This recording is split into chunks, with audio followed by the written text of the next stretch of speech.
I'm going to add the notes document one more time before I put folks into breakout rooms. We're just going to do a quick partner check-in this morning.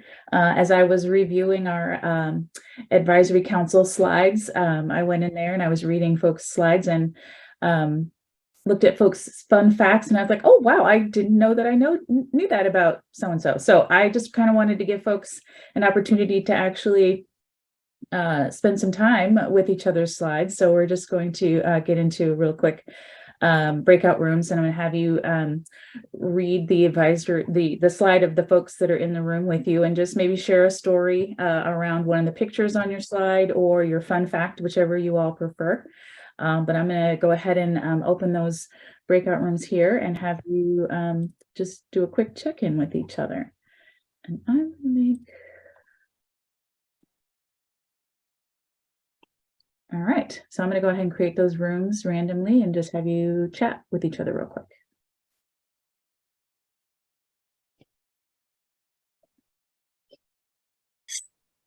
Good morning, Whitney. Folks are just coming back from breakout rooms. Okay, sorry about being late. I was on a phone call. And there's the agenda in the chat. Okay, thank you. Mm-hmm.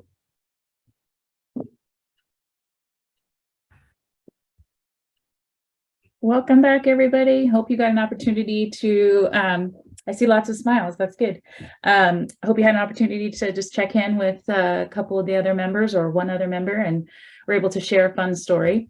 I would like to just take a moment to welcome a new ex officio member, Shali Hodgson, and you're welcome to check her slide. I don't know, Shali, if you want to say anything. I don't want to put you on the spot. Thanks, Melinda. It's great to be here with everyone. I know some of you, and I'm glad to meet others. And yeah, this is really exciting work. I'm really glad to be back at the state level working on CTE policy. So thanks for having me today. Thanks, Shelley. All right, well, we'll just jump right on into state director updates. And I see Janelle has some items in there, so I'll go ahead and let Janelle go first. Well, just a welcome, Happy New Year to all of you who I haven't seen since last year. I can't believe it's 2023. It seems, gosh, I'm going to have my 30th year anniversary next month with my dating my husband, which is just boggles my mind. I don't feel that old, but I guess it happens quickly.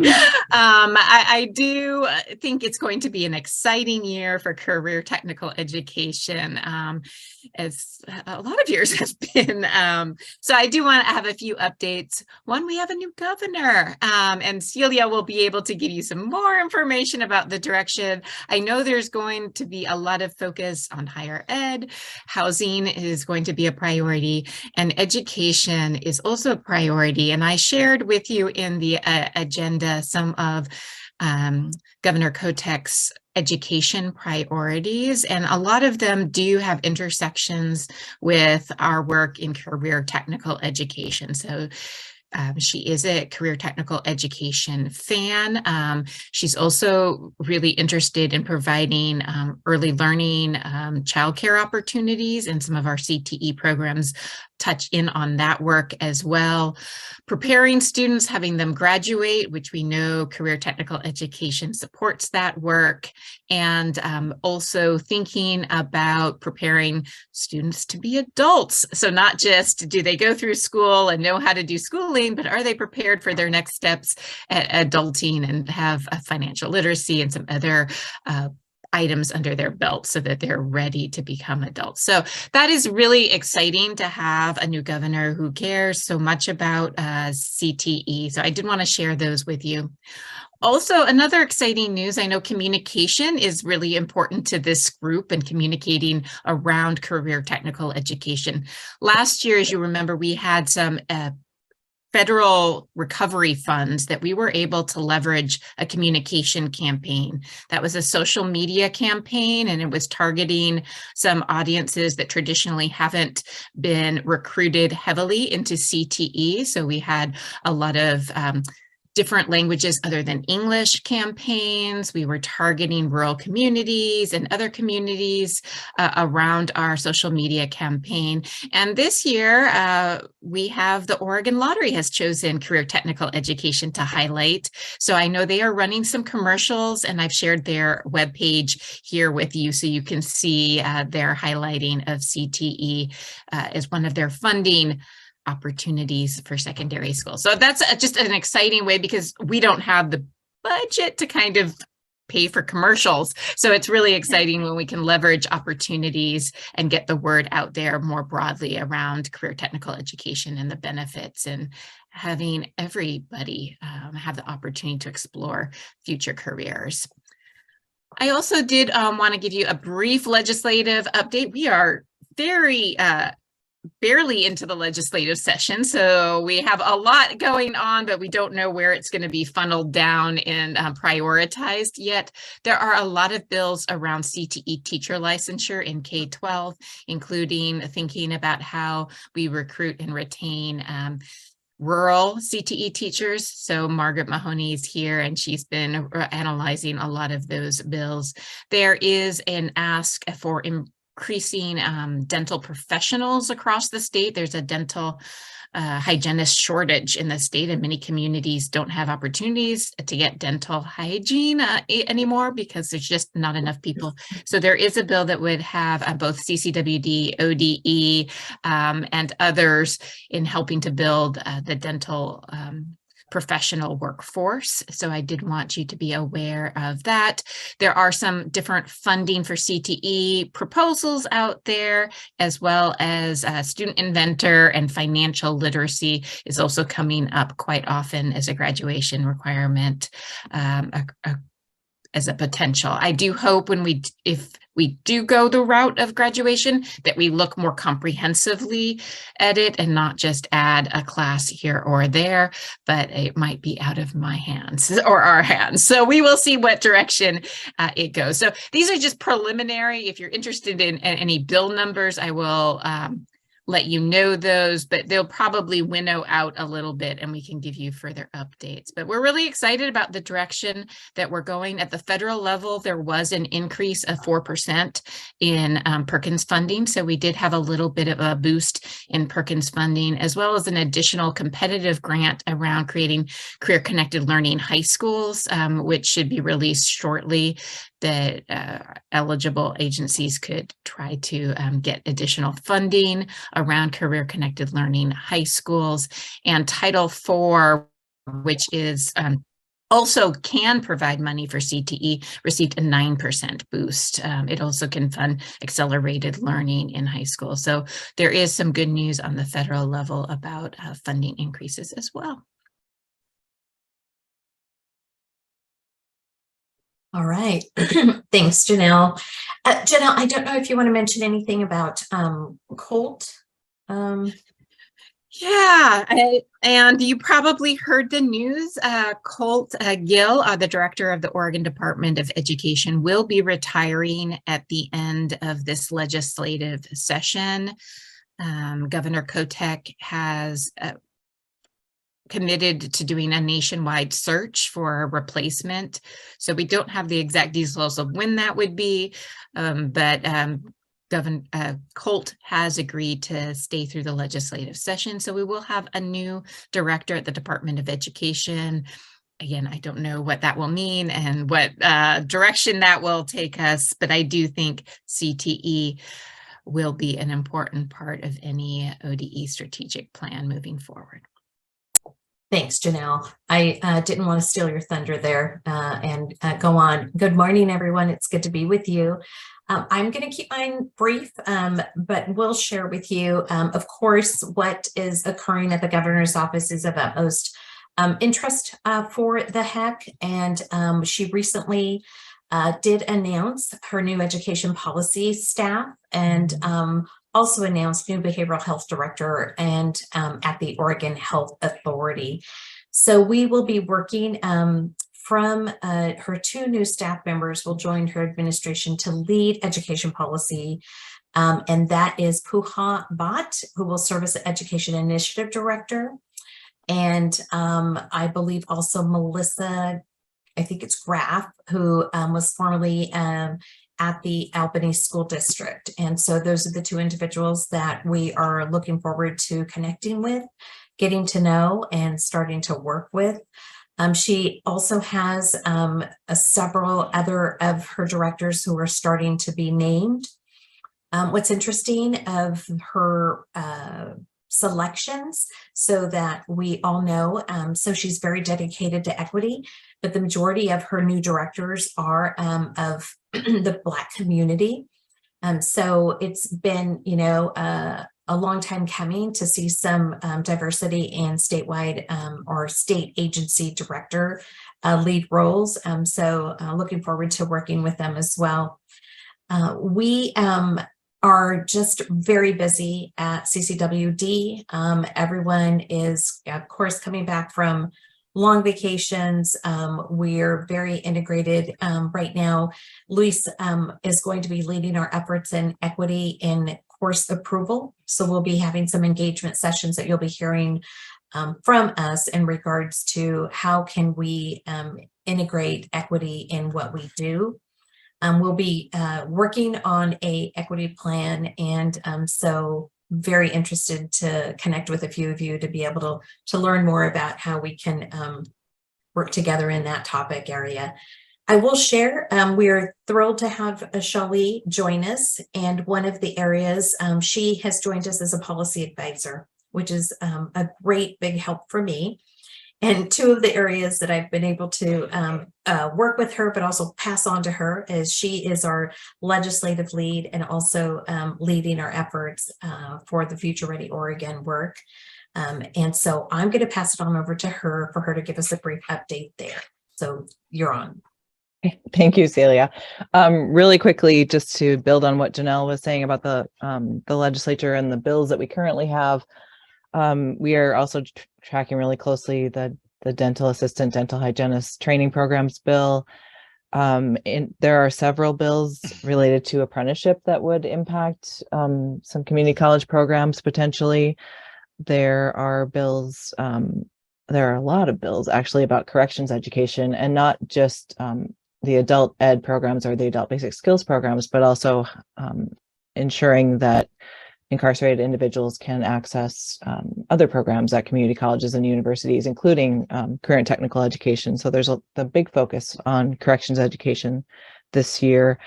There's a bill about the computer science work that's been happening and supporting that work and implementing it.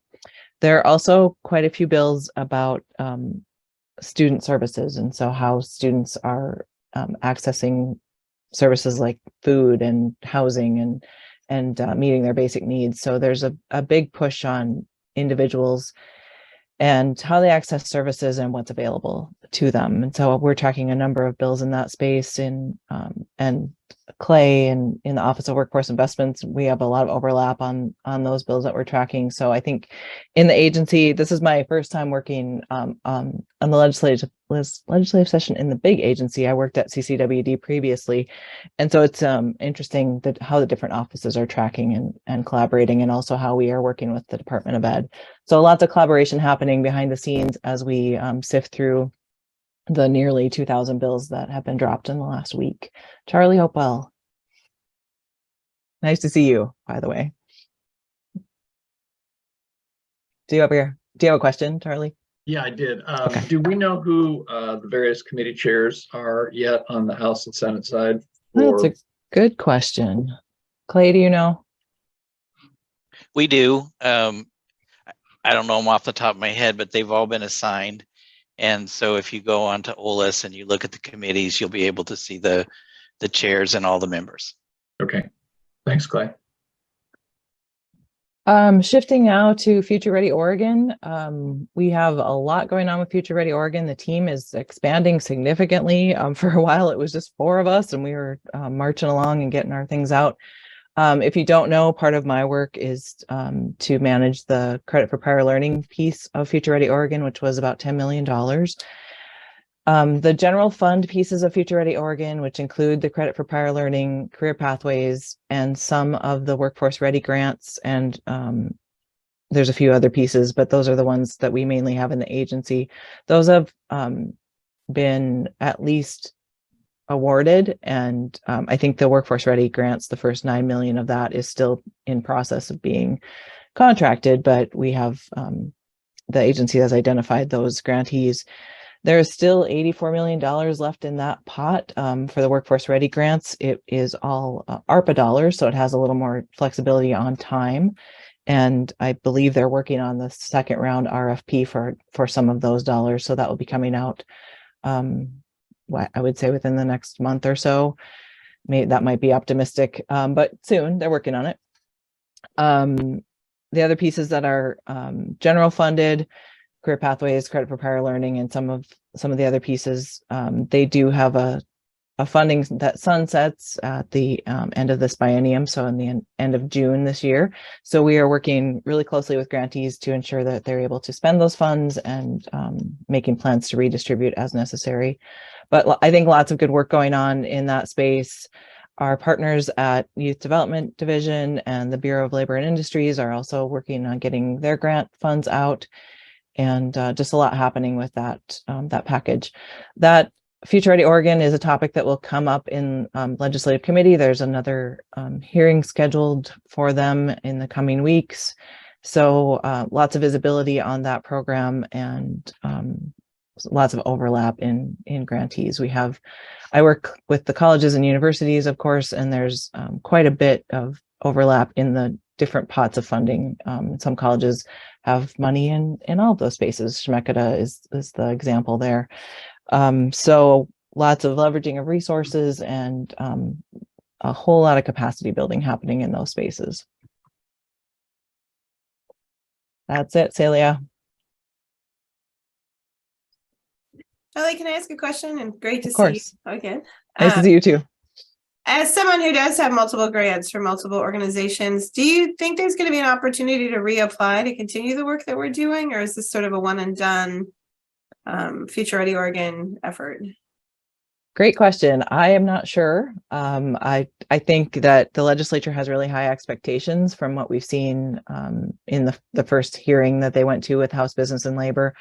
And so I think if they are seeing results, there could be a conversation about that. I don't have any idea if there's an intention for ongoing funding outside of the career pathways piece of Future Ready. But I think, Megan, if I can share, one of the things in regards to the legislative members and what they're viewing is they want to see a return on investment, right? Yep. How much money was provided? What are the colleges doing with that money? What type of change are we seeing, et cetera? So, it's going to be an ongoing conversation before they commit to, let's go ahead and give them more money. So like every legislative session, we're going to have to work with them and provide them with information, data and, stories about like why, this is important and what we've been able to do to help adult learners and all. So thank you for the question. Thank you both.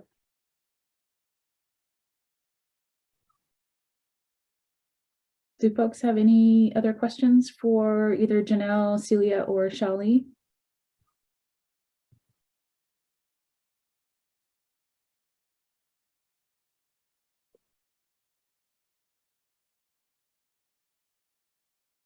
Okay. Well, thank you for those updates. Very exciting times ahead. We're going to go ahead and move into the next portion of our meeting. And so now that we've been meeting for a little over a year, the leadership team of this Fearless Council, which is Charlie Hopewell, Carla A, excuse me, and Whitney, had a conversation with Janelle, Celia, Shali, and myself to just kind of sort of refocus the work, answer some questions that have come forward from the council, and just kind of have a general conversation around what this council could look like moving forward. And we wanted to share that conversation, some of the bullet points from that conversation, also get some more feedback from you all so that we can make sure that we are moving forward in an effective manner from here. So what I thought we would do is just spend a few moments revisiting what the current charter says. So I'll give everybody a few minutes to kind of jump in there. You're welcome to turn your camera off if you'd like, and then just sort of read through the current charter so you can get a sense of what the charter is for the council currently. And then we'll sort of just talk about the conversation that we had and have more conversation amongst ourselves, and then maybe kind of see if we need to revisit the charter after that. But we'll go ahead and start with what it currently says. So there's a link and I can add that to the chat as well. If I'll give you about 5 minutes to kind of review that, and we'll come back together.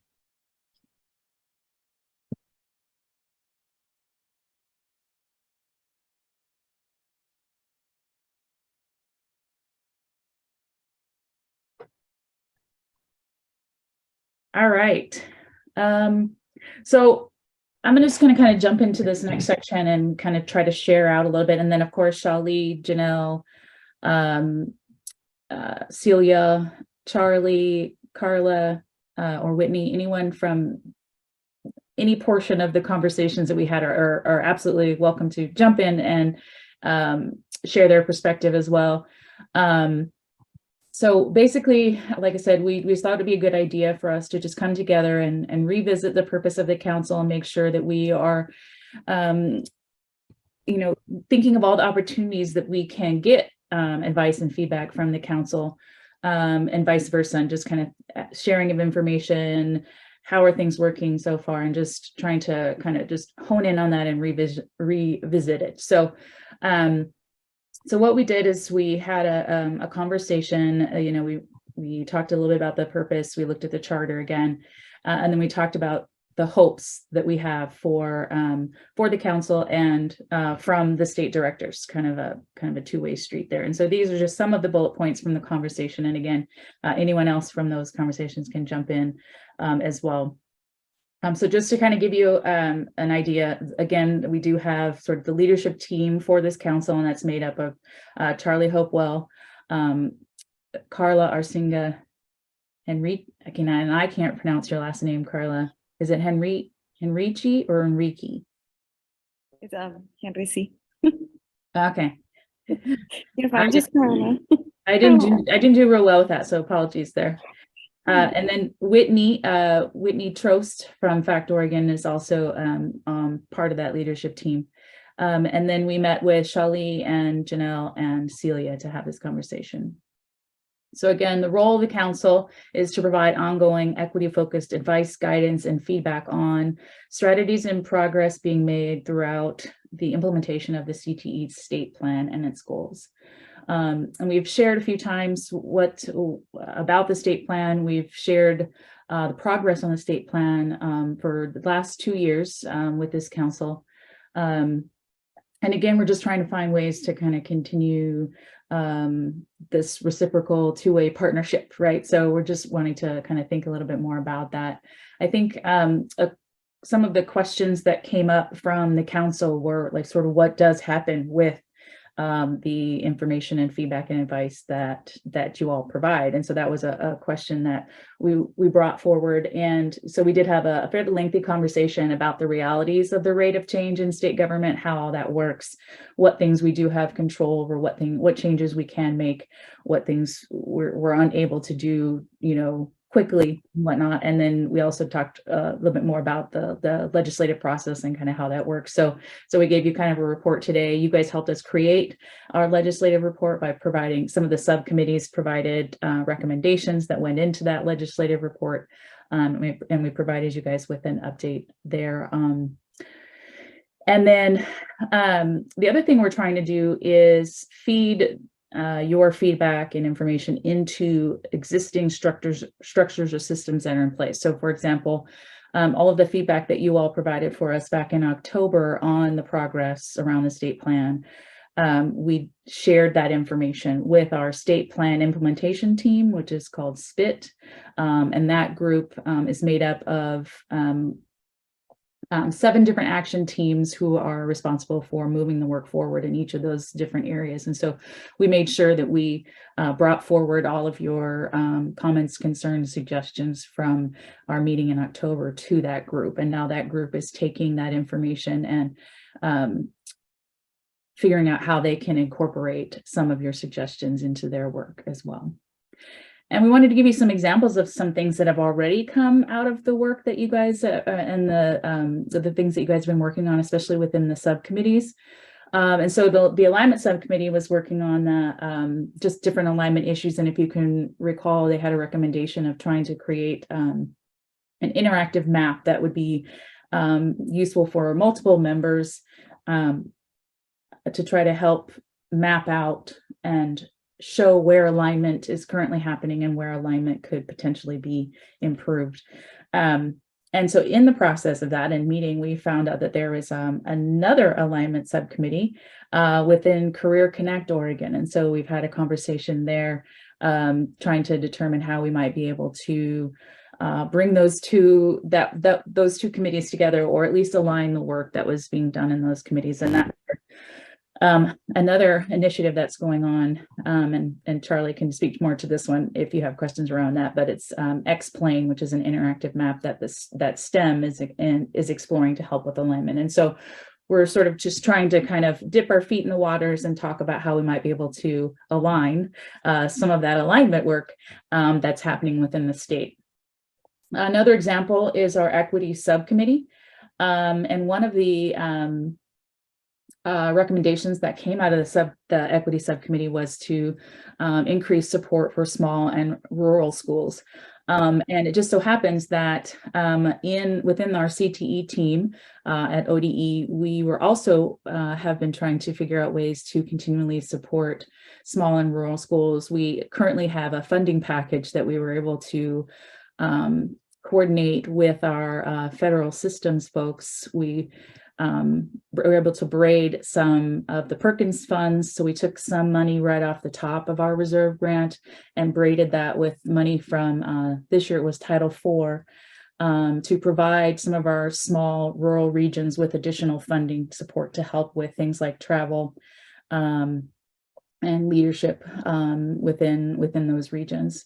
And so what we're going to do is we're actually going to bring some of the folks that were working on this small and rural project within our CTE team at ODE. We're going to bring some of those folks together with some of the folks from the equity team, and we're going to form a small and rural task force, because the money package that we created will be complete at the end of this school year. So we want to start talking about some more sustainable options and strategies. So and then that group will also probably tie in with our flexible learning state plan implementation team as well. So there's, as you can see, there's things we're making connections and trying to bring some things in alignment to try to increase the impact of some of the initiatives that are going on. Then within our system of sharing and communication subcommittee, there were several recommendations on improving communication around the value of CTE across the state. And so we are going to bring the CTE communication team together and share some of the recommendations that committee had in their meetings. And so we're going to have a conversation about how we can improve some of the communication mechanisms that we currently have. And then the youth advisory team, as you remember, I was calling it student advisory team initially, but because now that we have found opportunities for alignment here as well, we're going to be calling it the youth advisory team, and we're collaborating with HEC, their Workforce Talent Investment Board, and the Youth Workforce Development, and we are, expanding it into a bigger group of folks that can provide feedback on a variety of issues, not just CTE. And then we also just recently, which I'll talk more a little bit later, we recently were accepted into advanced CTE technical assistance cohort, which will help with help us to create this youth advisory team and also compensate that youth advisory team, which is, if you can remember, that was one of the areas that we were seeking support for that group. So some of the leadership hopes, and then again, I'll let other folks kind of share in their perspective on the conversation. Some of the leadership hopes for the council. We talked a lot about the fact that we do want this to be a two-way communication flow. We want to be able to share information with you all around things that you are interested in learning more about. We also are hoping that you all will tell us about things like alignment opportunities or other initiatives that are going on across the state that we might not be aware of. And then we're hoping that you all will share what you learn in these meetings with your constituents to help spread the word and help promote CTE across the state. As you're probably aware, we are not necessarily able to lobby or, do anything around any of these bills. And so we're hoping that you all might be able to help in that area and advocate for CTE and other initiatives that are going on across the state. We're hoping to get advice from you all on how to position CTE within the state, especially now that we have a new governor. Helping to identify alignment opportunities across the state, which you've seen a couple of examples of that already. So those were some of the bullet points from the conversation. And again, folks who were involved in there, please do jump in if you've got anything else to add to that.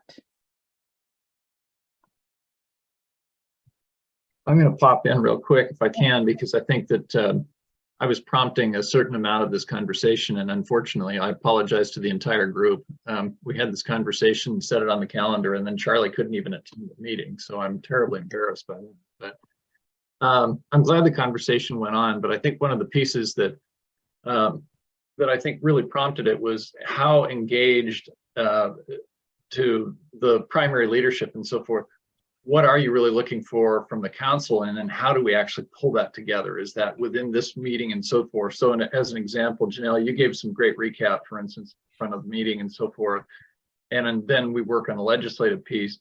How can this council assist in the process of really giving strong feedback potentially on the legislative elements that will be coming forward in this next session? Or how do we coordinate the process, and is meeting once a quarter even adequate in regard to some of those things? So, and then I'll have to admit that from a personal standpoint, while I'm aware of the state plan and I've read through the state plan, so many of you are engaged in that state plan at varying levels, but yet that's a guiding force of this whole body and so forth. And so how do we interact with that more proactively potentially? And so if there is strategic discussion about where does the state plan go, how do we make that more frontal perhaps in our council conversations? And again, do we accomplish that through the subcommittee work, or do we accomplish that through general discussion? So that was just some free flow from some of the things that I've been in question of. I wanted this group to have, when you walk away from it, you feel as though you've contributed, you've been engaged, and you're called to actually want to do more service for the particular council. And so in our feedback and so forth, love to be able to get some feedback in regard to that, as to say what's working for you and then what's not working for you, so that we can help build this particular council to provide the strength of overall leadership for CTE moving forward. So those are just a couple comments. Thanks, Charlie. Anyone else want to comment or about their thoughts related to the conversation we had?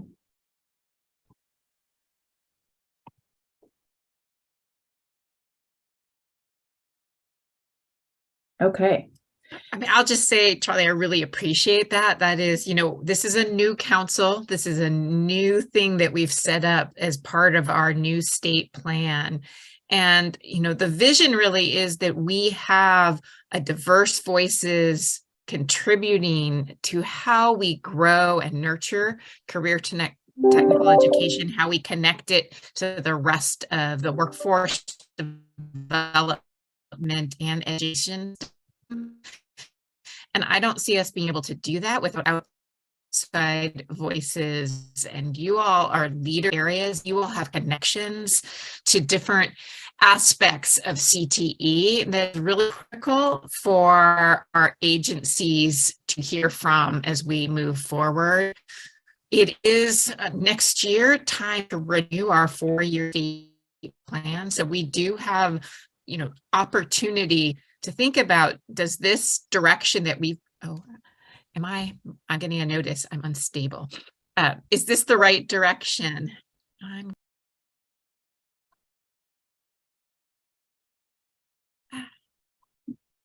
Yeah, maybe your camera. You were fine after a minute though, I think. Okay. I don't know what you heard, but anyway, I do see there's a lot of opportunity, and I really want this council to be something that's both meaningful to you and really supports our direction and making CTE better in Oregon. Thank you, Janelle. So I'm going to put everyone in some breakout groups. We've got, I'm going to open up 4 rooms, and I have manually assigned those rooms to try to mix folks up. So we've got a good mixture of ex officio and regular members in each room. And so what we're going to do is you're going to break out and have a conversation in your groups. The questions are here in the agenda as well as on the slides that are attached, and I'm hoping that you all will capture your notes, the notes from your group. So if you could designate someone to take notes on your slides, and then also designate someone to share back out to the group when we have the larger conversation. We'll have about 20 minutes for this, maybe a little bit longer, as I reassess the agenda when I put you all into your groups. And I will give you periodic countdown so that you'll know how much time you still have left. But it's an opportunity for you all to give your perspectives and provide us with more feedback.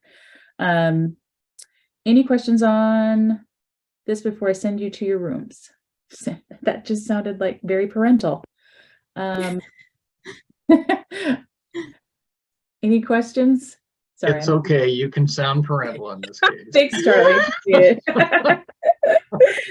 All right. I'm going to go ahead and open up the rooms. And thank you, Jen, for putting the questions in the chat.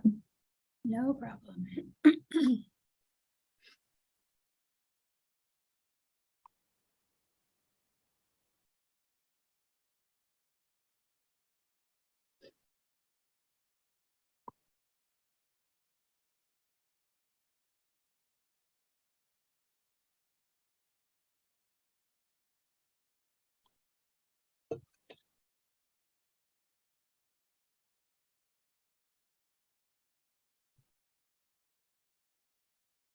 Recording again.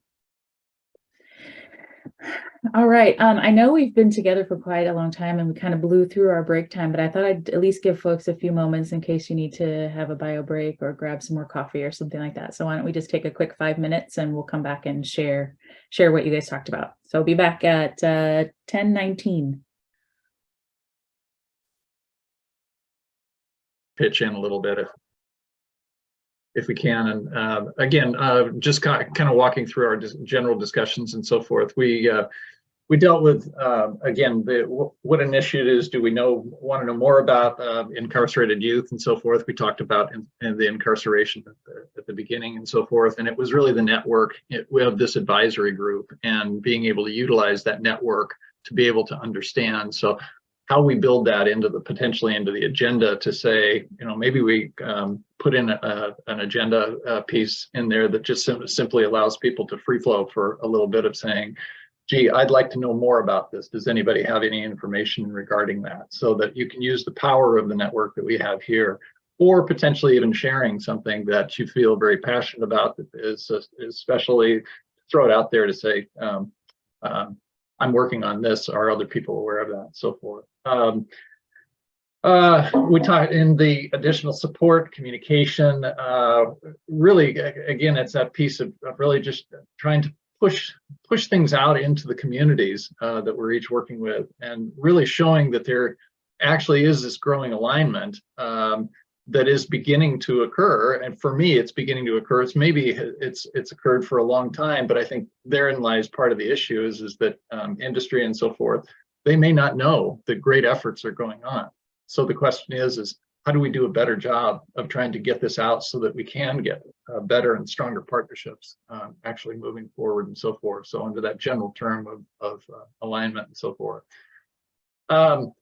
You know, I thought the conversation in regard to what do you hope to get out of your participation, finding out what people know, again, that ability to share as a part potentially of the agenda, wanting to figure out how we get this flow of communication out to the various people that are out there, so forth. So we have on there that opportunity to provide feedback before legislative concepts get submitted. So being more proactive with that process rather than reactive. So, and then for me personally, how do we, even though we can't advocate, how do we form a position and what the potential impact of that position might be so that we can give that proper assessment as to what our role and responsibility is within the CTE network. Let's see, and I think on the last slide, ideas to get more workforce development. You know, this concept of making it worth people's while. So when we get somebody from industry or from the workforce that is engaged in the process, how do we make sure we're talking about the needs of those that are moving through the system, but also what are the needs of those people that are actually engaged? What are they looking for? Work on that piece. And then I think Carla made some great comments in regard to career connected learning and so forth. Carla, I'm going to kind of let you maybe talk about that just real quick. Some of the conversation we were having was just reminding me that while we have questions about how is this happening or how are we connecting industry to education or what about the employability skills work and how that's working, and it reminded me of the work that we're doing with career connected learning. And the career connected learning work that's happening throughout the state is, I think, an answer to, while it's still being developed for Oregon, it's an answer to a lot of the questions and the needs that we have, because so much, all of our work fits within career connected learning, whether it's, you know, CTE is a huge portion of career connected learning. The STEM hubs do work that's building up the student, you know, K-12 and beyond, and all of that contributes to not just the work of CTE, but any pathway and what might help a student or a young person be ready for life. Our secondary and our post-secondary, our industry and our community partners, we are all contributing to the work of where a student is getting their career connected learning. And some of the, and I mentioned this too, because there was, I can't remember what question was brought up, but a lot of our educators and our administrators sometimes are saying, okay, but career connected learning, what is this? Or how do we do employability skills if it's not in the standards? And this is where I would ask us all, we have the job, not just us, but within CTE and STEM and secondary, those of us that are learning how we're doing this career connected learning, how we've been doing it. It's written within the OERs. It's written within, every student has a career and education plan.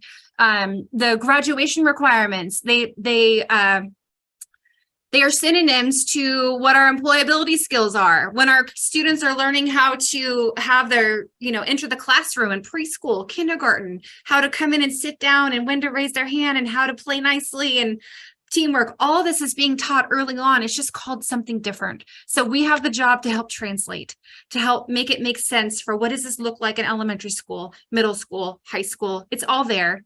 It's not a new thing. We're already doing it. We just have the job to help translate and help make sense of this for everybody. So that's one piece with the career connected learning work. And a lot of that work's being fully developed. And so if you're not already a part of that work, plug in and ask how you can get involved, because you're doing pieces of it. That's great, Carla. Thank you. Anything else from our group that I missed?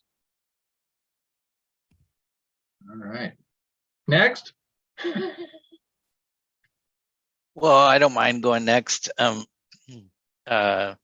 had some very similar things to what Charlie and Carla shared. We had a conversation about being engaged in the policy development process, earlier and more deeply. So before things were finalized, rather than come with a policy proposal that's already sort of passed through a number of different reviews and development efforts, to come with problems that maybe policy could sort of be originated from, and be engaged as a committee to provide input on that.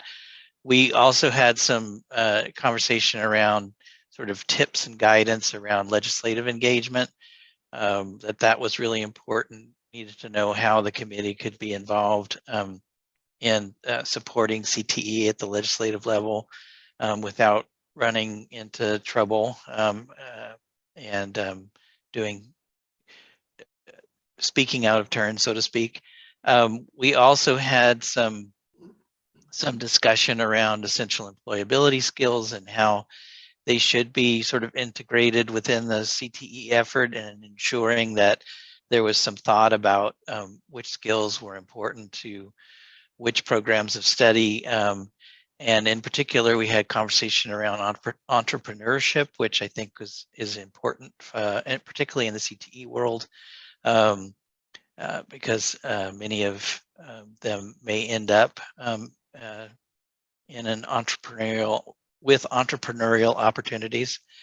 I think one of the other things that I'll mention, and then I'll open it up if I missed anything important, was we did want more meaningful data and intelligence on labor market demand for occupations and skills, because and that included both in terms of programs to promote or expand, possibly new programs, but also programs that were existing long-term programs, but where demand was low. And so having the information and the understanding and the intelligence to be able to make good decisions about programs was one of the things that we had come up with as a conversation. And I don't know if anybody in our group would like to add anything to that.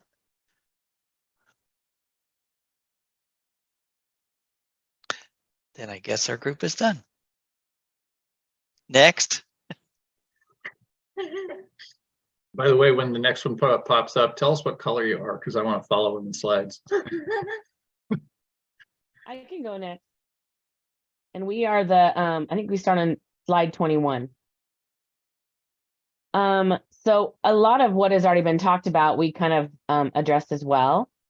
I said, what CTE initiatives do you want to know more about? And so continuing updates are helpful, and kind of keeping up to date on what's going on through the volume of information can be overwhelming, and making sure that it's not too much, but just enough to be able to, get families engaged and kids engaged to kind of know what to expect. Making sure conversations include discovery of interests of youth and students of all abilities and interests. I was just saying, I represent the disability community, and I think a lot of times there's a one size fits all, and there's a vision of where they're going to work, and it's usually two places, Walgreens and Goodwill. And I think that's because that's just where they've always done it. And so the thought of really making these programs and the information about them available early on to students, which was mentioned before, but what it looks like and what possibilities can be, so that can be building as students get older. So by the time they're to the point of really having to choose, they've had some really robust conversations and possible trainings and opportunities to explore those interests. Making sure parents are informed, that they know what this process is and what this program is and what it's for. Again, a lot of times, people with disabilities, somebody else is taking care of that, and parents aren't always informed of all of these processes. And there's some kids that are going to need some extra hands-on help to kind of manage through that process. Broaden conversations beyond Perkins and high school students. Emphasize that multiple entry points and funding opportunities to expand access to underrepresented students. And then more applied learning, career exploration in middle school. So kind of what we said before, starting that young, so that we're not all of a sudden coming to senior year and being like, we got to do something now. Really getting them to be prepared. I think that's a big thing. Overcoming outdated perception and understanding what CTE is. We also talked about that sometimes acronyms can be a barrier. And so maybe making sure that we are explaining what is CTE, what does it stand for, so that people know that it's, that it's about careers and it's about, planning that, so they understand what that is, so that they understand that it is relevant to what their students are needing. And then do a better job at presenting data and what it all means, so that parents and everybody understands the value of it. And then what additional support would help communicate about CTE initiatives to your constituents? One-pagers to share with constituents and legislatures, data, updates, etc. We were just saying that there's so much information on this that sometimes it just gets overwhelming. And so being able to kind of consolidate it into a one-page thing to where it can kind of be a good overview to get an idea. And then of course, opportunities to delve deeper into that. Partnering with small business centers, inviting more people to the conversation, really opening it up and making it community-wide and really see what's out there. Semiconductor task force report, how can we connect with them? And then everything feels like CTE equals Perkins. CTE is much larger than Perkins grant. We need to be communicating what CTE means. Our workforce partners don't necessarily understand. CTE is workforce training. And I thought that was a really big point, is making sure that it's not just pigeonholed, because I think what happens is then people don't access it at all or even look into it. And then what do you hope to get out of your participation in the statewide CTE advisory council? Can this advisory committee help with one-pagers? So helping to kind of get that put together and making it more accessible. Education visits with legislators, and then having the opportunity to hear varying statewide perspectives. And I think that's about as far as we got, actually. We just had some really good conversations. Great report out, by the way. I love that.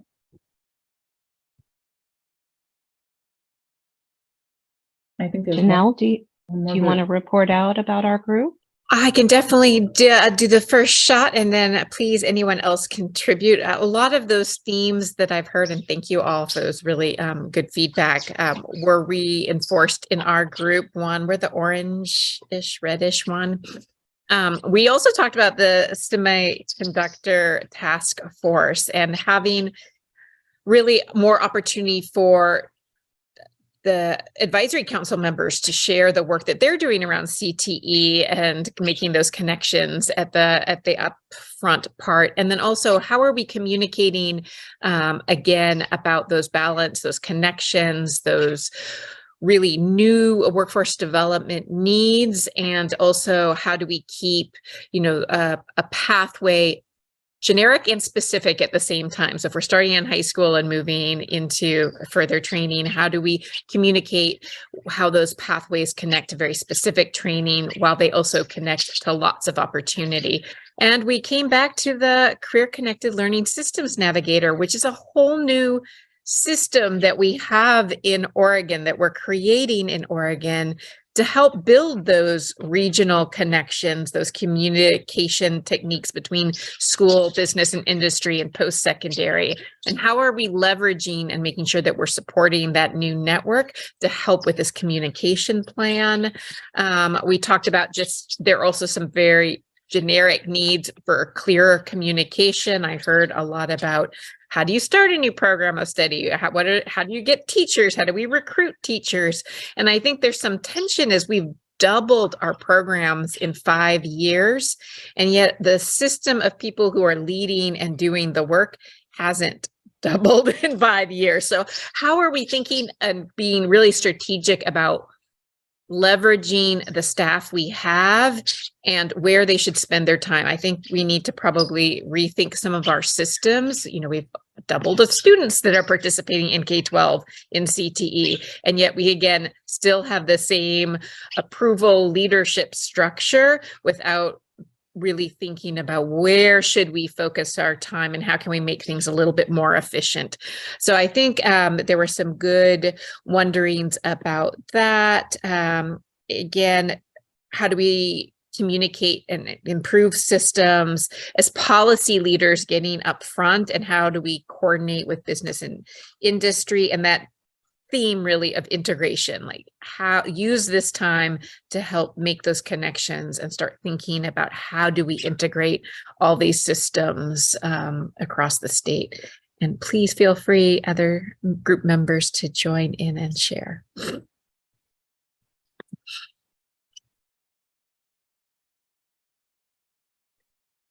We discussed the role of the educators in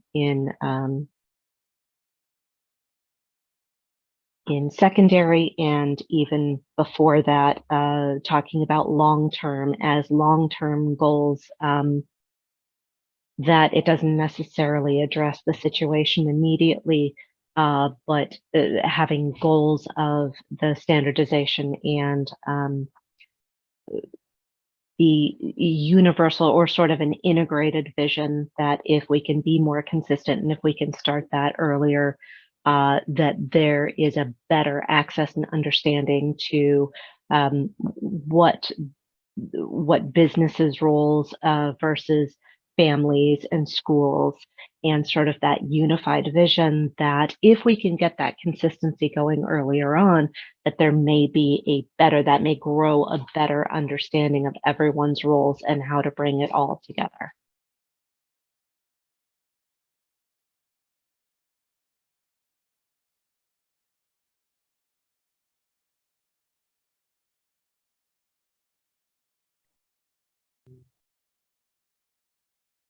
All right. Thank you, everyone. I think while it's still fresh in everyone's minds, what I might have you do now is go ahead, and I made an editable version of the charter that I will add to the chat as well. And if folks could just hop into that charter and maybe note areas where we could potentially update, revise, improve the charter to reflect a bit more of the recent conversations that we've had. I think while it's fresh in folks' minds right now, I will give you another opportunity to make more changes after you've kind of been able to ruminate on some things. But I think I want to make a first pass at this, if folks wouldn't mind jumping into the charter and maybe indicating areas where you feel like we could beef that up. I know in the leadership conversation that we had, there were some things, we might not have included in the charter. And so we want to make sure that we include some of those things that we would hope the council would help us with, and vice versa. So some areas where you think we could improve the charter to reflect some of the things that you'd like to see. So I'll give you a couple minutes to jump in there and make a few changes to that. You're welcome to.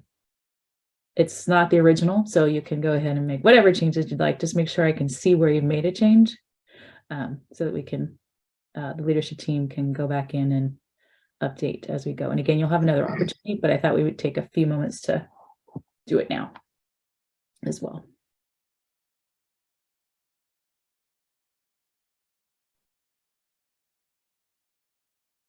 So I see folks have made quite a few comments. Appreciate that. Again, I needed to be able to see where folks were adding things, so I only made a comment available. So feel free. I will send this out again for folks to have another opportunity to make some changes after you've kind of thought about things a little bit. But I did want to just move us along to go over a couple more things before I let everyone go. So this isn't the last time that you'll have an opportunity to pop in here. But I do, like I said, I want to move us on a little bit. So just so you know, next steps, what we're hoping to do with this conversation, we're doing it now, but we'll continue to update the charter and then have a newer version of it solidified shortly. And then something that came up a couple of times was creating a strategic plan for the council. So I think what what the leadership team is going to attempt to do now is try to create something and bring it back to the group for you all to provide comment and feedback on. It'll include things like the legislative timeline, and then also trying to make sure we're incorporating a lot of the feedback that you guys have provided to us today. So those are some next steps with this. So I just want to let you know that this was kind of a beginning conversation, lots of opportunity to make sure that the charter reflects what we would like to see from this group. And then we'll also have an opportunity to create a strategic plan together. So appreciate the conversation and the feedback today. I think this is a perfect example of what we would love to have for this group. So just a couple of things, again, before we let you go. Another way to get involved, and that we hope you will help us with, is our Oregon CTE state plan. It goes through 2024, so we are going to be refining it here shortly, and there's going to be a variety of ways in which you can engage with that. There will be listening sessions, focus groups, and other engagement opportunities, probably a survey as well.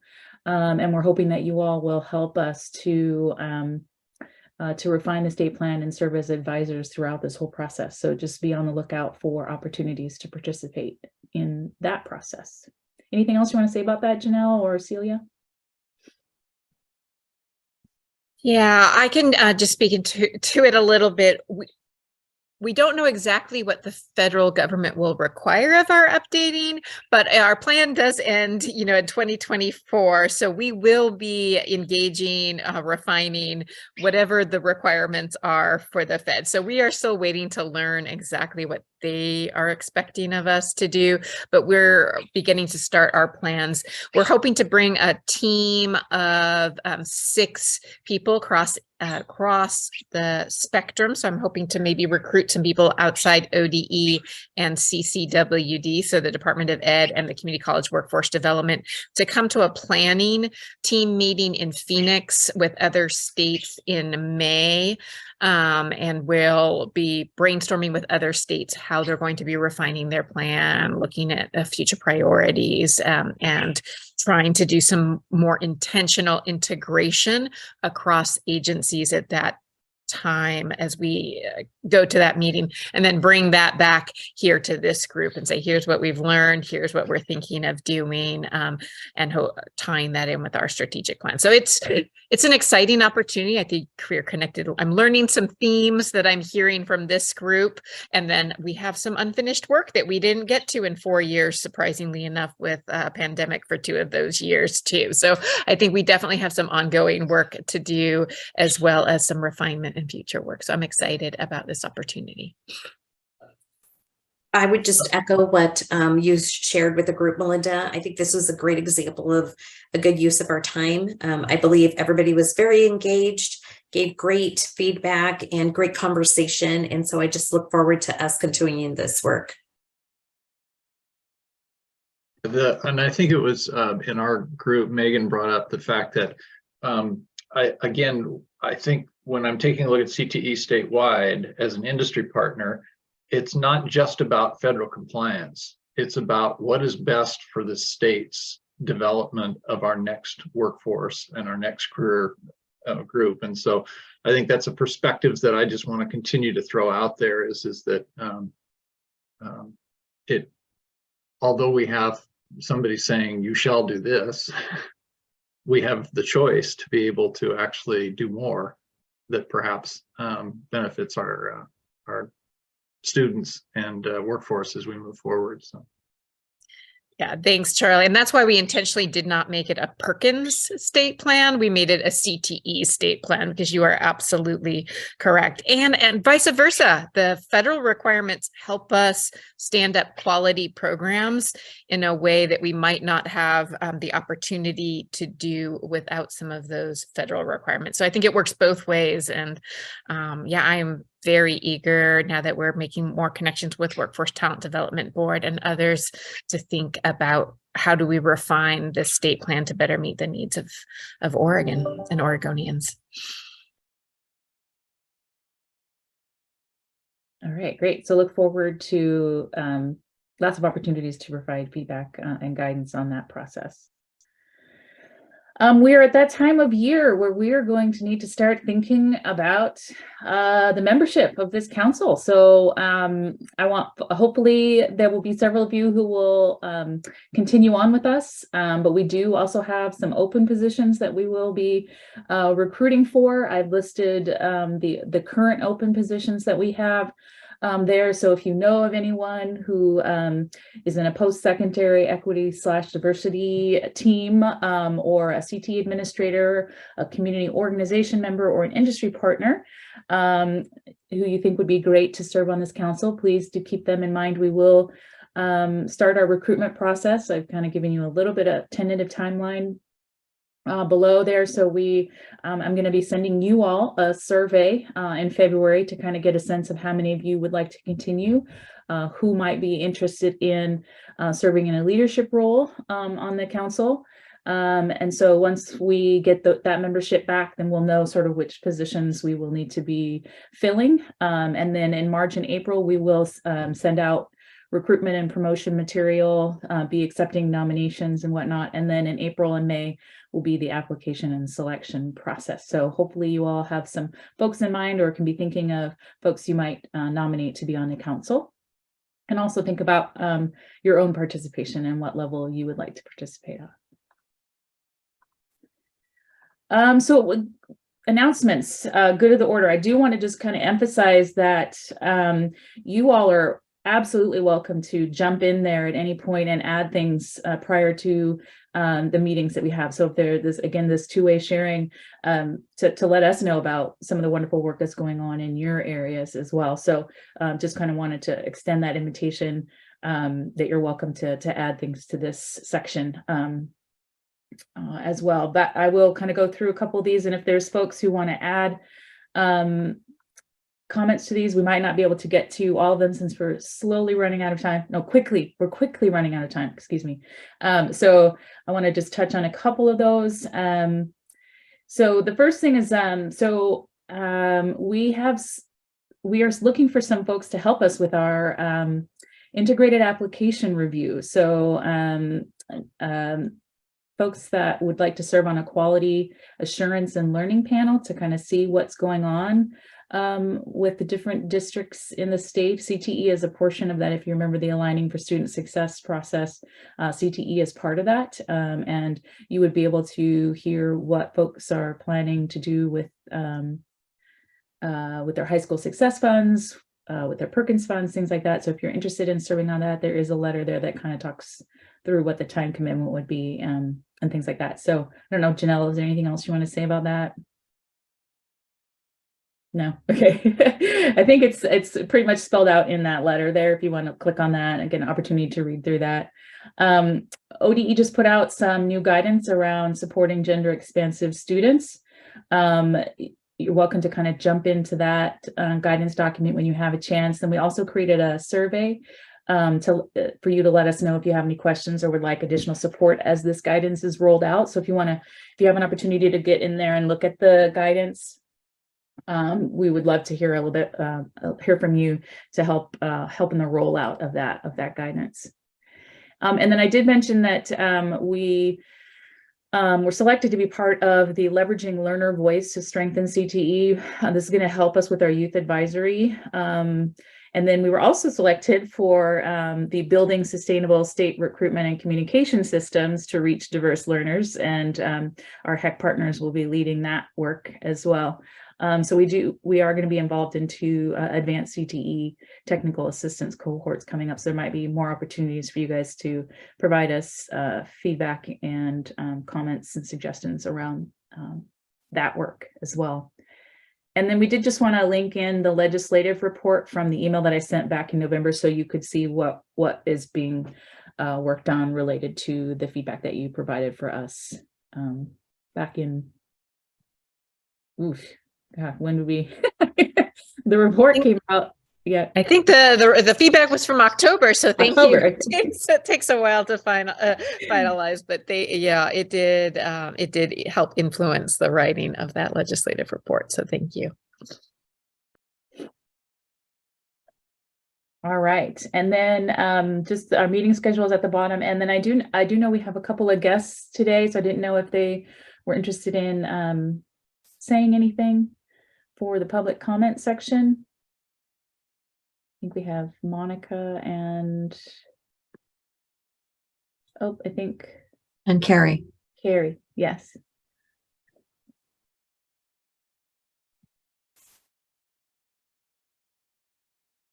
Carrie left and Monica says she's good. Okay. All right. Just wanted to leave space for that. Okay. Well, that's all we have for you. Oh, wow. We were just about right on time there. I hope everyone has a wonderful day. And again, echoing what Janelle said, I hope your years are off to a great start. And we will see you again. Please be on the lookout for email messages from me in between meetings. So there'll be other opportunities for you to engage in between time. Great. And thanks everybody for all your participation today. It was great. Thank you. Good conversations. Yeah. Take care.